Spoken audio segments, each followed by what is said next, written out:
ସାପ୍ତାହିକ ସତ୍ସଙ୍ଗରେ ଜ୍ଞାନେଶ୍ୱରୀ ଗୀତା ଆରମ୍ଭ ହେବାକୁ ଯାଉଅଛି। ଭଗବତ ଗୀତାକୁ ସ୍ମୃତି କୁହାଯାଏ। ସନ୍ଥ ଜ୍ଞାନେଶ୍ୱର 1275 ଖ୍ରୀଷ୍ଟାବ୍ଦରେ ମହାରାଷ୍ଟ୍ରର ପୁଣେ ସହରରେ ଦକ୍ଷିଣ ପ୍ରାନ୍ତରେ ଅଣ୍ଡୋଳି ନାମକ ଗ୍ରାମରେ ଜନ୍ମଗ୍ରହଣ କରିଥିଲେ।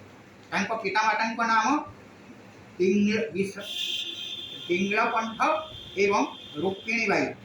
ସେ ତାଙ୍କ ଭାଇ ନିବୃତ୍ତିନାଥଙ୍କ ଠାରୁ ମନ୍ତ୍ର ପାଇଥିଲେ।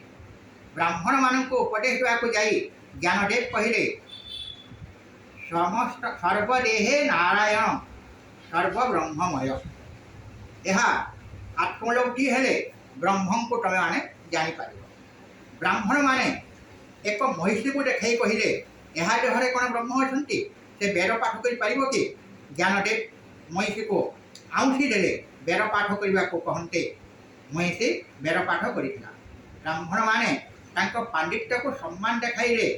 ନେବାସ ନାମକ ଏକ ସ୍ଥାନରେ ମହାମାୟାଙ୍କ ଦେବୀପୀଠ ଅଛି। ଜ୍ଞାନଦେବ ଏହି ମନ୍ଦିରର ପଥର ଉପରେ ବସି ସେହି ଅଞ୍ଚଳର ଗ୍ରାମବାସୀମାନଙ୍କୁ ମରାଠୀ ଭାଷାରେ ଗୀତା ଶୁଣାଇଥିଲେ। ସମଗ୍ର ଗୀତା ଓବି ଛନ୍ଦରେ ଗାଇଗଲେ। ଏହି ଗୀତାକୁ ଓଡ଼ିଶାର ଅନେକ ଲୋକ ଓଡ଼ିଆରେ ଅନୁବାଦ କରିଛନ୍ତି।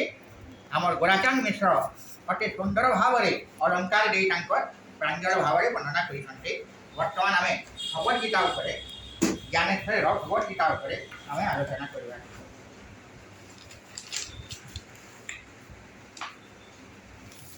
12 ବର୍ଷ ବନବାସକୁ ଫେରିଲା ପରେ ପାଣ୍ଡବମାନଙ୍କୁ ଦୁର୍ଯ୍ୟୋଧନ ରାଜ୍ୟଭାଗ ନ ଦେବାରୁ ଏବଂ ସେ କହିବାରୁ ବିନା ଯୁଦ୍ଧରେ ସୂଚ୍ୟଗ୍ରଭୂମି ମୁଁ ଦେବି ନାହିଁ କହିବାରୁ ମହାଭାରତ ଯୁଦ୍ଧ ଆରମ୍ଭ ହୋଇଥିଲା।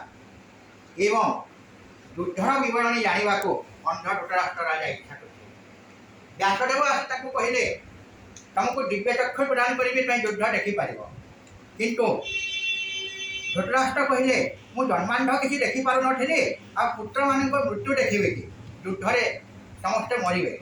ତାପରେ ଆରମ୍ଭ ହୋଇছে ଆମର ଗୀତା। ଧର୍ମକ୍ଷେତ୍ର ସ୍ୱରୂପ କୁରୁକ୍ଷେତ୍ରରେ ଧୃତରାଷ୍ଟ୍ର ପଚାରୁଛନ୍ତି, ଧର୍ମକ୍ଷେତ୍ରେ କୁରୁକ୍ଷେତ୍ରେ ସମବେତା ଯୁଯୋତ୍ସବଃ ମାମେକଂ ପାଣ୍ଡବାସ୍ୟୈବ କିଂ କୁର୍ବତ ସଞ୍ଜୟଃ। ତାହେଲେ କୁରୁକ୍ଷେତ୍ରରେ କୁରୁ ରାଜା ଶାସନ କରୁଥିଲେ ଏବଂ ଅନେକ ଯଜ୍ଞ ଦାନ ଧର୍ମ ଇତ୍ୟାଦି ତପ କୁରୁକ୍ଷେତ୍ର ଦେବତାମାନେ ମଧ୍ୟ ସେଠାରେ ଯଜ୍ଞ କରିଥିବାରୁ କୁରୁକ୍ଷେତ୍ରକୁ ଧର୍ମକ୍ଷେତ୍ର କୁହାଯାଏ। ଆଉ ଗୋଟିଏ ଜିନିଷ ଯେ ଆଗକାଳରେ ଯେକୌଣସି କାର୍ଯ୍ୟ କଲେ ମଧ୍ୟ ଧର୍ମକୁ ଆଗରେ ରଖି କରୁଥିଲେ, ନୀତି ନିୟମ ମାନୁଥିଲେ। ଏପରିକି ଯୁଦ୍ଧ କଲେ ମଧ୍ୟ ସନ୍ଧ୍ୟା ସମୟରେ କେହି କାହାକୁ ମାରୁନଥିଲେ।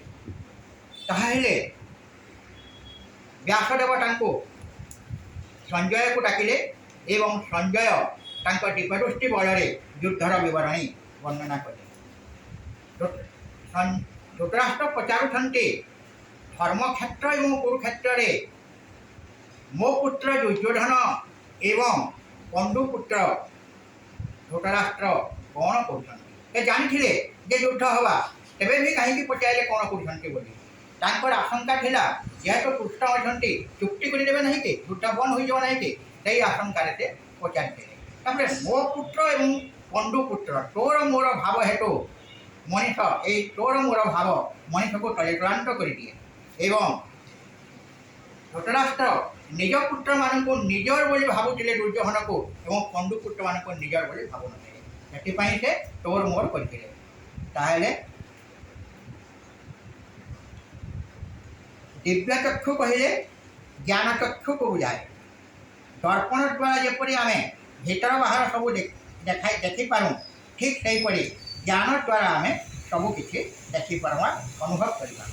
ସେହି ଚକ୍ଷୁରୂପକ ଜ୍ଞାନକୁ ଅବଲମ୍ବନ କରି ସଞ୍ଜୟ ଯୁଦ୍ଧକ୍ଷେତ୍ରର ବହୁ ଦୂରରେ ଥିବା ସତ୍ତ୍ୱେ ଯୁଦ୍ଧକ୍ଷେତ୍ରର ସମସ୍ତ ବିବରଣୀ ଅନୁଭବ କରିପାରୁଥିଲେ।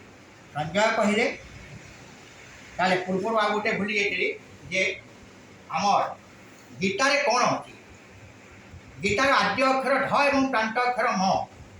ଧର୍ମକ୍ଷେତ୍রে কুরুক্ষেত্রে সমবেতা যুদ্ধ মামেকং পাণ্ডাস্য কিং কুর্বত সঞ্জয়।